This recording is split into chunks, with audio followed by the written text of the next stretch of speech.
Eina vyras gatve, žiūri, arklys stovi.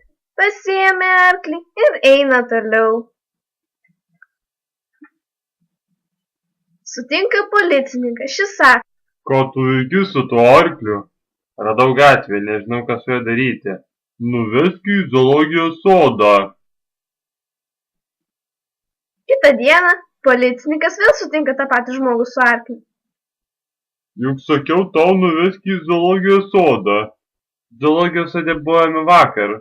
Šiandien veduosi jį į kiną.